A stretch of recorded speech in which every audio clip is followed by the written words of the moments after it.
XAI has just released a new feature, of course, in partnership with X, or previously known as Twitter. Elon Musk, who owns both companies, is kind of integrating them a lot. And there's a cool new feature that essentially is using Grok to summarize news stories that are happening on X and give a summary. They're called stories. Jamie, have you actually seen these on X yet? I haven't seen it yet. I'm actually not on X or Twitter. I don't have an account, so I probably should do that, being in the AI world. But for now, I'm not on there. So I haven't seen this personally yet. Okay. Cool idea. Yeah, I think it's a cool idea. I wonder if other social media platforms will do it. It's kind of interesting. I wasn't huge on X for most of my life. But then, of course, with everything happening in AI, it's kind of like, in my opinion, where a lot of this news breaks. So I've been on there kind of on and off for the last little bit. But I have been noticing this week, I've been seeing these, and I hadn't even seen this like product announcement. I just been seeing them, and I was like, oh, it reminds me of something that LinkedIn does. So LinkedIn has LinkedIn News on the side, on the sidebar, and if you click on them, there's like always a little summary blurb about it. And I'm not 100% sure if they're using AI to generate that. It feels like, no, you know what? I think I know for a fact they're not, because when I worked at a company a number of years ago, we got contacted by the Twitter news or the LinkedIn news department or whatever. They have like a bunch of people that run it, and they're like, hey, we're going to run this like story. We want to include a quote from someone at your company. Can you guys make a post about X, Y, and Z thing? And then they like pulled our post into it. So the way it works on LinkedIn is there's like a summary of the news thing, and then below it is like 10 LinkedIn posts of people in the industry talking about it. So that's how it works with LinkedIn. And it sounds like it's not kind of like they're just grabbing random things people are saying as far as LinkedIn goes. They're like actually reaching out to people and telling them to make a post. Maybe there's a little bit of both. But in any case, with Twitter or X, it seems completely different. It's like whatever the organic conversation is, that's the most popular, instead of having the trending tab, now they're like summarizing all of the comments in there. So kind of interesting. Yeah, I think that's cool. The first thing that comes to mind for me is like, I wonder if this will help at all with like the whole fake news thing, because the AI is able to grab, multiple sources at once and kind of create a summary, hopefully non-biased. But that's kind of my first initial thoughts. That could be cool. I don't know what else. I think, part of the reason you follow someone on a platform, whether it's Twitter or somewhere else, who does news, is that you want to see like what their reaction is to it. So I don't think this will really take away from those types of creators or people who are reacting to the news. But I don't know, Jaden, what are your thoughts? How could you use this as a creator, or is this to your disadvantage? So I think this is actually really cool. I've used this a couple times this week. I saw like trending stories on the side that looked really like interesting. I feel like I've had a problem in the past before with Twitter's trending stories where I like click on them and then it's like a trending hashtag, for example. And there's a bunch of people using that hashtag for non-related stuff. And so like I'm like trying to like figure out what the actual story is there, like what people are actually talking about, why that hashtag's trending. It's kind of annoying.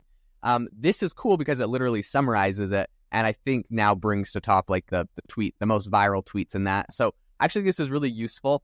I think there's a couple diabolical marketing tactics you could use for this. And then I think that there's a couple things that X is going to do to try to fight spam in regards to this. So I'll go over both of those. My first one, as far as, if you're trying to make money and growth hack, something like this, essentially what you could do is if there was a trending tweet, it's going through and reading about the trending tweet and like coming up with a summary. I wonder if you could, it says it analyzes like thousands of tweets on the topic to kind of come up with a summary. I wonder if you could, if you're a malicious actor or just, a growth hacker that was degenerate, you could post like thousands of tweets about whatever the trending topic was and incorporate your company name into it and say like how it relates to your company and try to make it like all about your company. Now, this is kind of attention hacking, and actually companies do this all the time with the news cycle. So, they try to make themselves relevant in it or like comment on it or get involved in the controversy. So like, I don't know like how unique it is,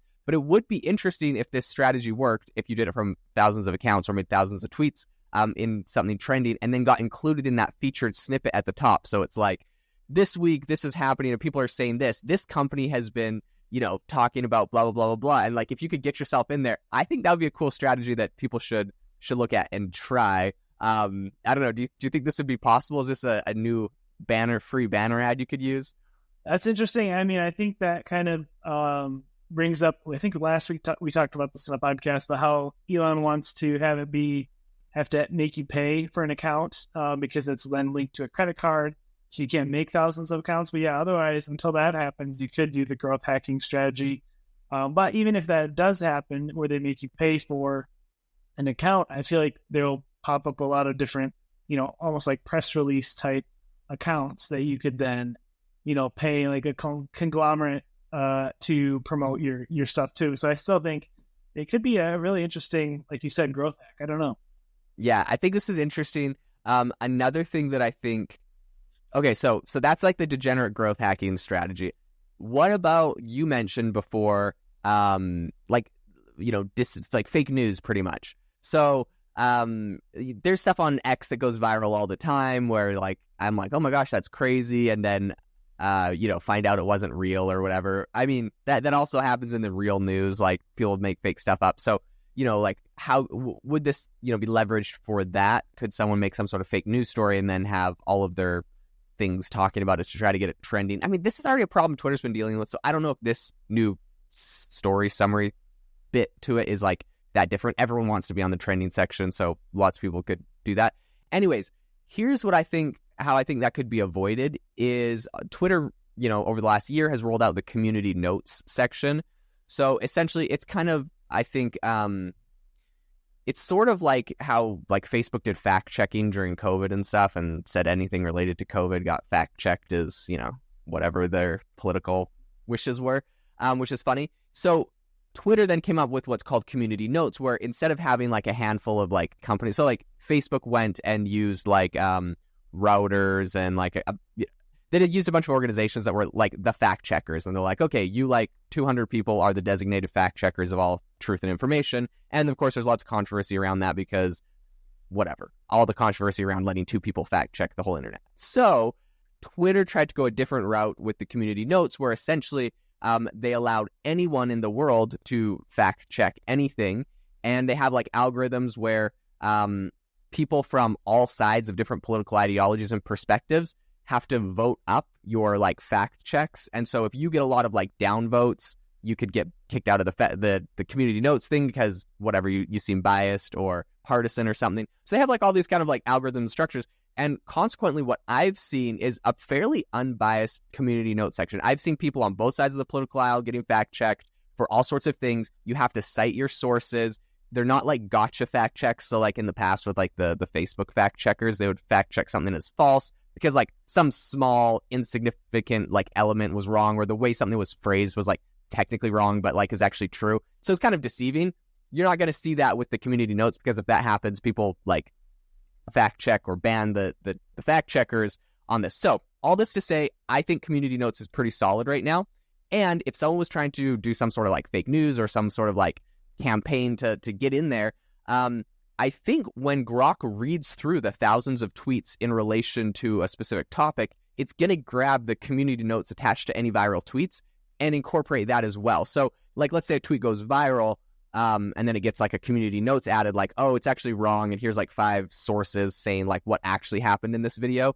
That's going to get included in there, and then you're going to get that context as well. And it's not bad. Like, things go viral that are wrong all the time, but you just want to know like where the source of truth is on it, and I think it will grab that from the community notes. So all this to say, I think that I don't think that it's going to have an issue with, fake news going viral on it.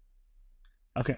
Well, that's good. I would actually, as you were talking, I was thinking about how I would love to have my own personal Grok Twitter summarizer for stocks. Like, it would automatically pop up stocks that are on the move and then news related to that stock. I think that could be pretty sweet for if you're into day trading or anything like that. But that was just a side note. Yeah. All interesting stuff. Yeah. Yeah, fascinating stuff. I think it's going to be interesting to see how it rolls out. I would be curious to see if any other social media platforms roll something similar out. I think especially like LinkedIn, it feels like a no-brainer.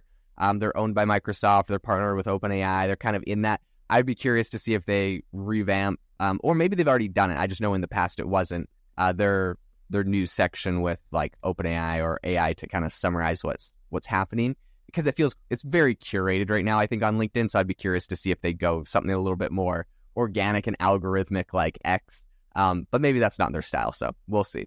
In any case, if you enjoyed the episode today, we would love it if you could leave us a review. Let us know what you think on our spicy hot takes on everything happening and trending in tech today and AI. And we hope that you all have an amazing rest of your day.